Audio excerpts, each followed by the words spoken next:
বাড়িতে টিউবওয়েল না থাকায় পানি আনতো অন্যের বাড়ি থেকে। মাঝে মাঝে অন্যের বাড়ির গেট বন্ধ থাকায় পানির অভাবে থাকতে হতো। এমন একটি পরিবার আমার সাথে দুঃখের কথাগুলো শেয়ার করে। আমি সঙ্গে সঙ্গে বিষয়টি জানাই একজন মানবদরদী সমাজসেবক আব্দুল সালাম ভাইয়ের সাথে।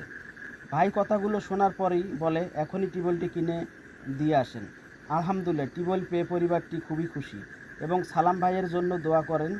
সেই সাথে এই কাজের সাথে যারা শ্রম দিয়েছে তাদের জন্যও দোয়া করেন।